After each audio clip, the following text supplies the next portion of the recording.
Hello, welcome back to my channel Christian Faith and Fiction. My name's Lou and today I'm going to share with you my latest reading vlog.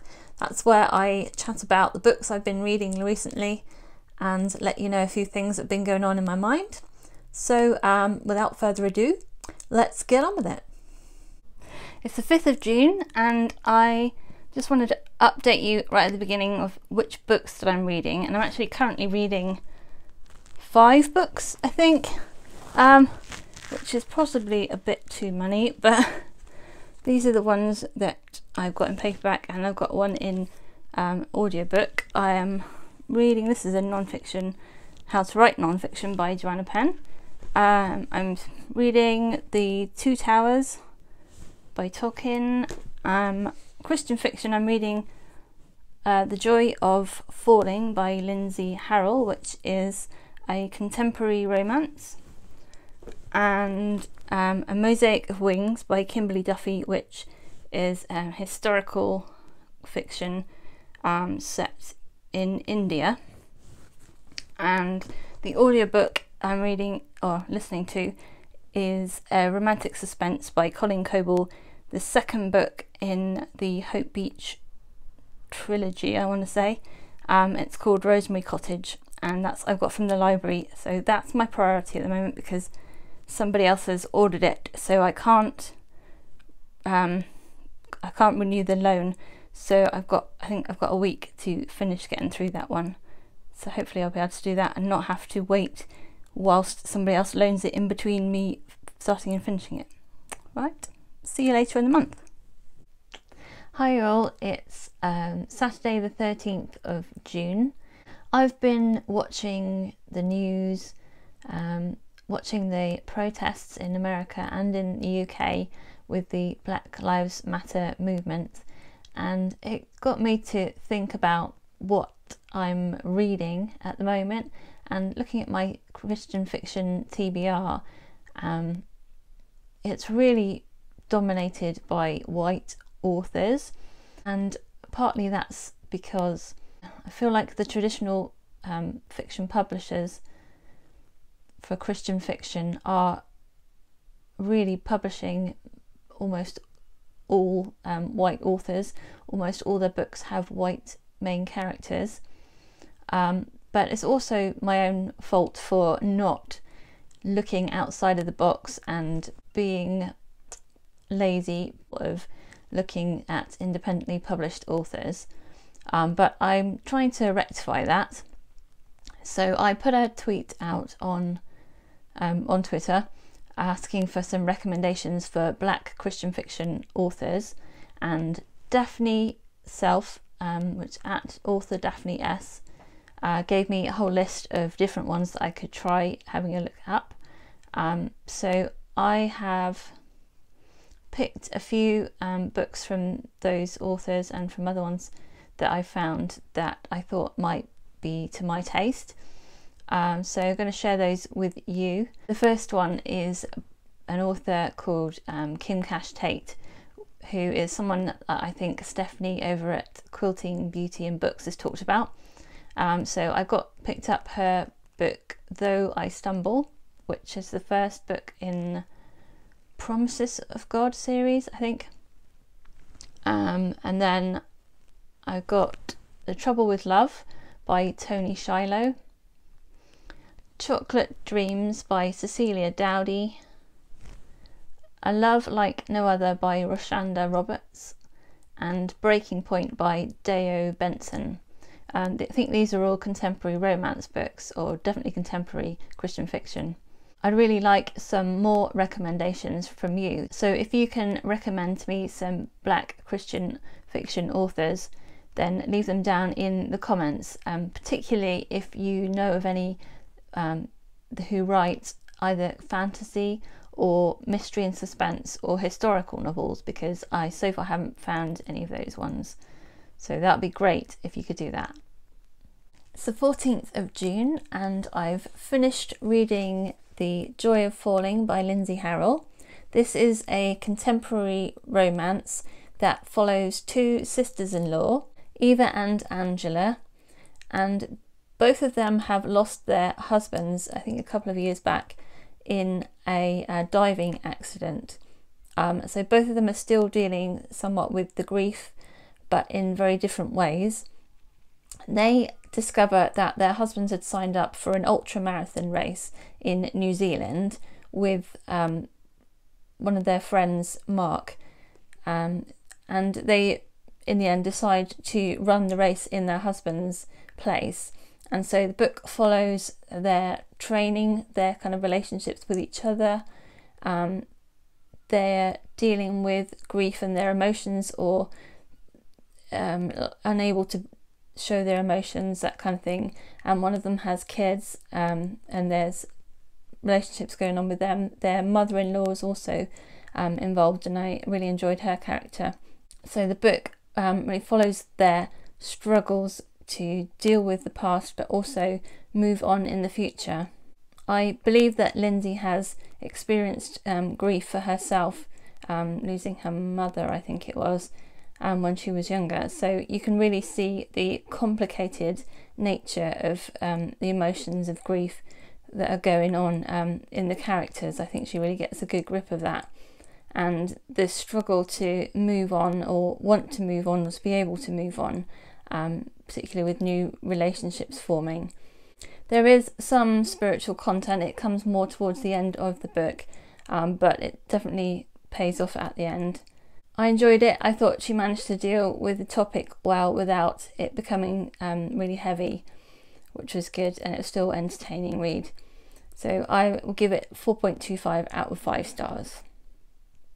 It's June the 24th, and we're in the middle of a mini heat wave in the UK. Pretty warm. I have finished Two Towers by J.R.R. Tolkien, the second book in the Lord of the Rings. This book is split into 2 parts, so 2 stories. First one following Aragorn, Legolas and Gimli, and the second one following Frodo and Sam. I think in the film they kind of meshed them all together, which I kind of prefer. But you just follow one storyline through, and then it goes back in time and follows the other one through. This one has a really great cliffhanger ending, one of the best cliffhanger endings, I think. I really enjoyed it again. I think I probably give it slightly higher than the first one, so I'll give it 4.5 out of 5. I just dropped the 0.5 just because of that. The way that it's structured means makes it kind of slower in parts. But yeah, it was good to reread it again, so I've just got the final one to read again, probably in July, and then we may be out of lockdown into our kind of new normal, so whatever that turns out to be.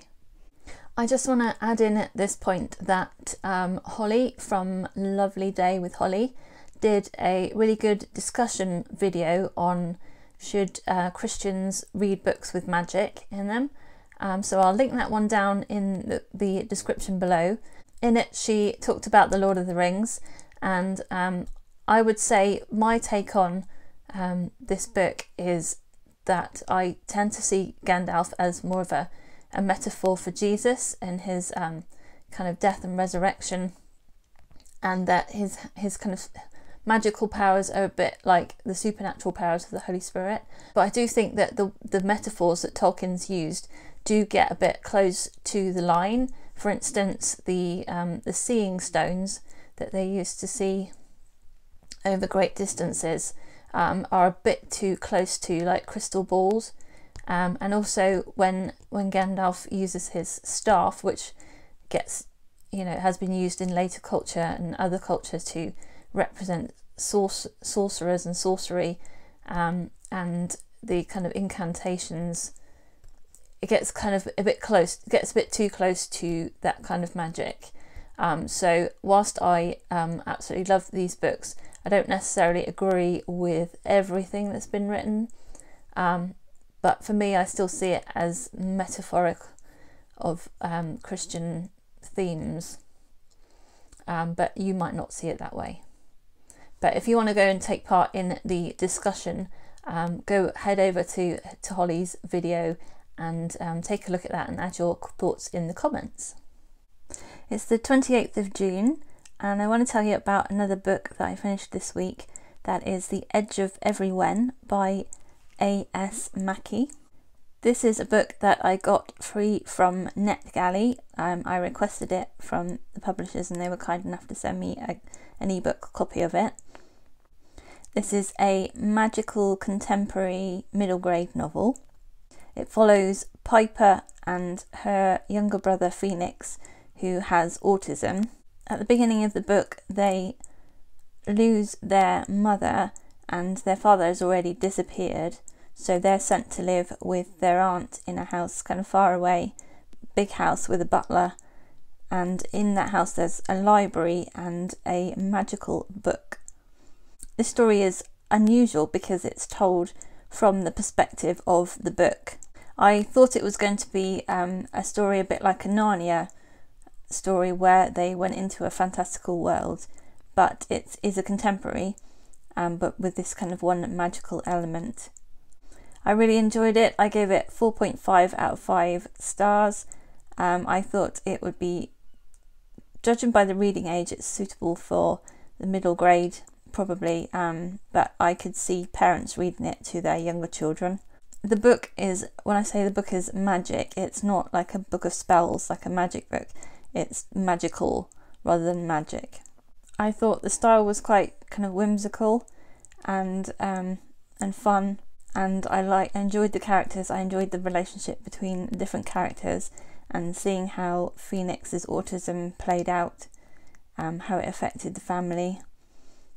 Spiritually, there are different quotes at the beginning of each chapter, and some of them are Bible quotes. They also talk about kind of spiritual things like prayer, that kind of thing, like relationship with God, but in a more of a metaphorical way.